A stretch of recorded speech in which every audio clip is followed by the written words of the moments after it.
Entonces, demostramos que en efecto hay un punto en el intervalo AB tal que f de x0 coincide con alfa. Y alfa, recuerden que era el supremo de las imágenes.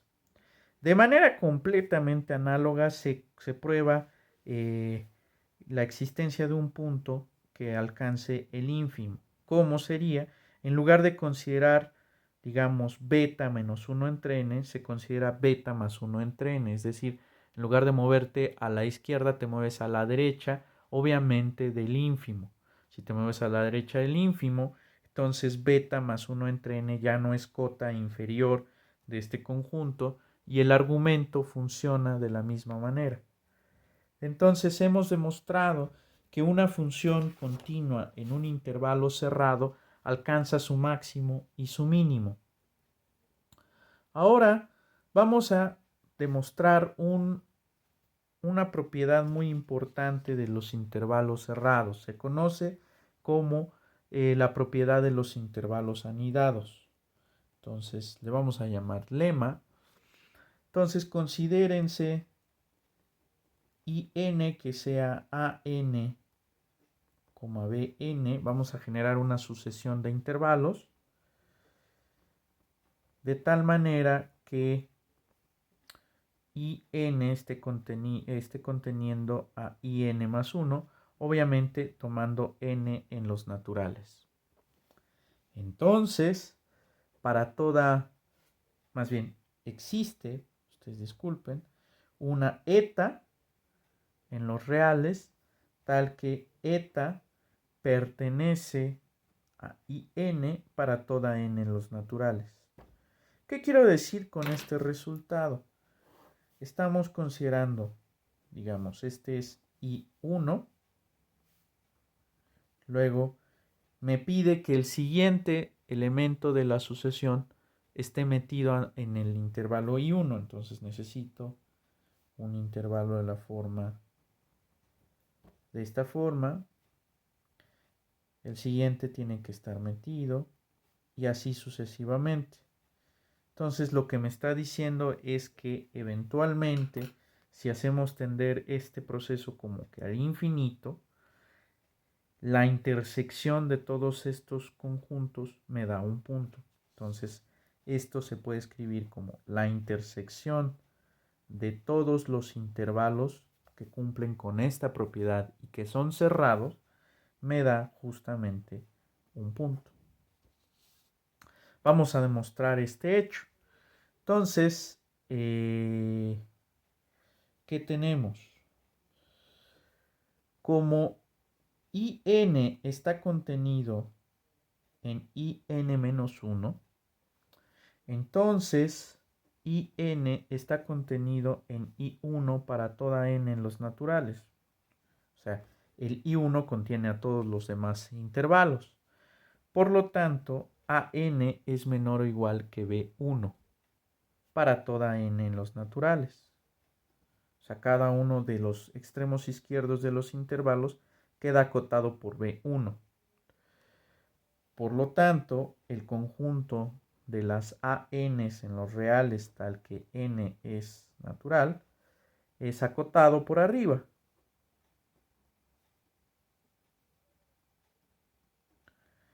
Entonces, eso quiere decir que existe eta en los reales, tal que eta es igual al supremo de este conjunto. Ahora, quisiera demostrar que eta es menor o igual que Bn para toda n en los naturales. Entonces, nótese que Bn es cota superior, o sea, para cada n en los naturales, Bn es cota superior para el conjunto de las AKs en los reales, tal que K está en los naturales. Eso es clarísimo. O sea, para cada n, cada uno de estos valores B1, B2, B3 caen por encima de los valores A1, A2, A3, etc. Entonces, esto es cierto. Entonces, si n es menor o igual que k, como obsérvese que ik está contenido en in, eso es cierto, ¿por qué? Porque si k es mayor o igual que n, entonces al menos, bueno, vamos a ponerlo estricto, al menos entre n y k está n más 1. Entonces puede darse el caso que k sea n más 1, entonces si n más 1 está contenido totalmente en in. Si entre n y k hay más elementos, in más 1 está contenido en in, y n más 2 está contenido en in más 1, y así hasta llegar a ik. Entonces, esta desigualdad entre conjuntos es cierta. ¿Eso qué quiere decir? Eso quiere decir que AK es menor o igual que BK. Pero fíjense que IN contiene a IK, entonces BK es más chico, menor o igual que BN. Ahora, si K es estrictamente menor que N, entonces, lo que decía, IN está contenido en IK y por consecuencia AK es menor o igual que AN y esto es menor o igual que BN. Conclusión. O sea, aquí llegamos a que AK es menor o igual que BN. Y aquí llegamos a que AK es menor o igual que BN en ambos casos. Por lo tanto, AK es menor o igual que BN para toda K en los naturales. O sea, aquí, para cada N en los naturales, AK es menor o igual que BN para toda K en los naturales. O sea, todos los extremos derechos de los intervalos caen por arriba de los extremos izquierdos. Evidente. Pero bueno, ya lo hemos demostrado. Entonces, ¿qué quiere decir? Por lo tanto, Bn, o sea, para cada n en los naturales, Bn es cota superior del conjunto de las AKs en los reales, tal que K está en los naturales. Por lo tanto, eta era el supremo de B. Si Bn es cota superior, en este caso, de este conjunto, que es justamente B, entonces, por lo tanto, eta es menor o igual que Bn.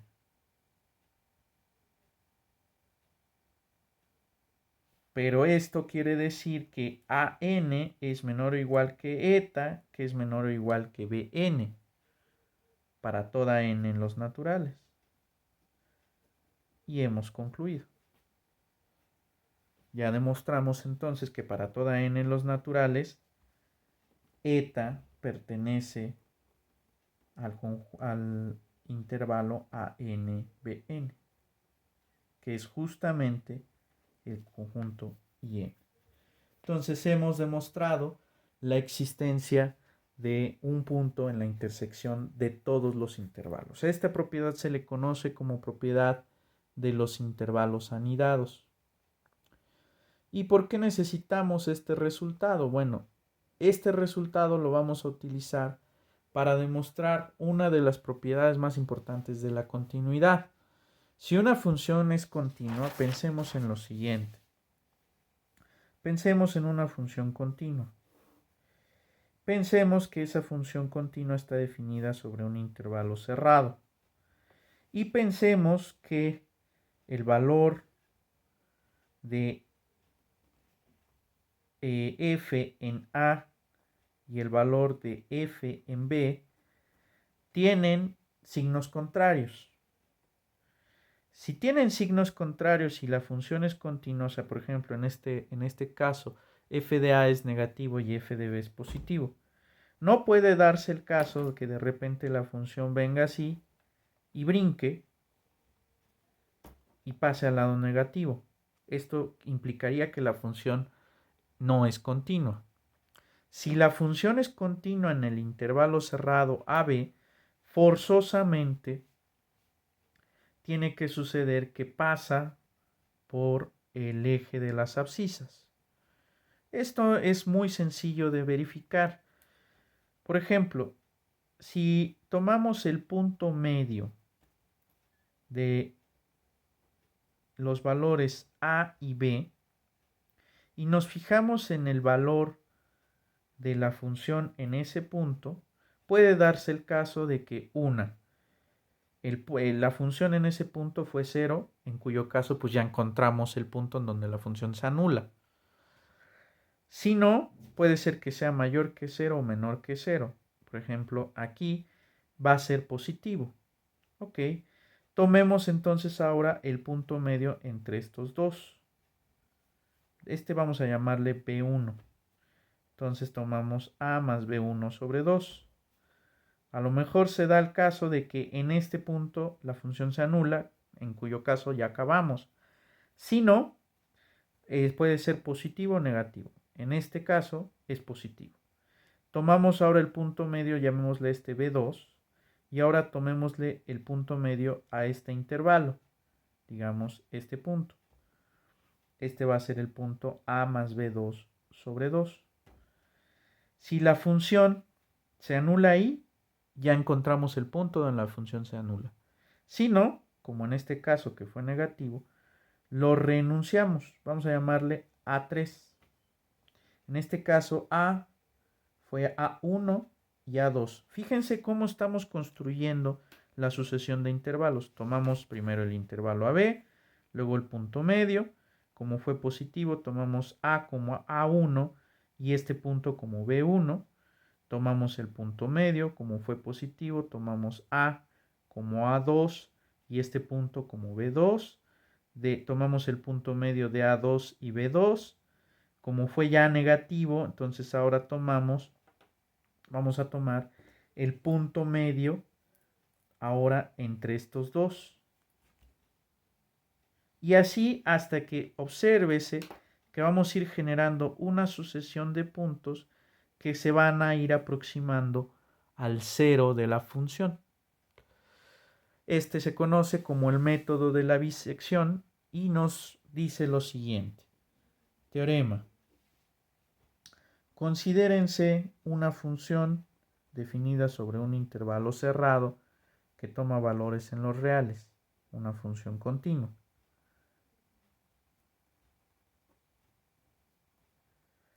Si el producto de f de a por f de b es menor que 0, es decir, si tienen signos contrarios, entonces existe un punto x0 en el intervalo AB tal que f de x0 es igual a 0.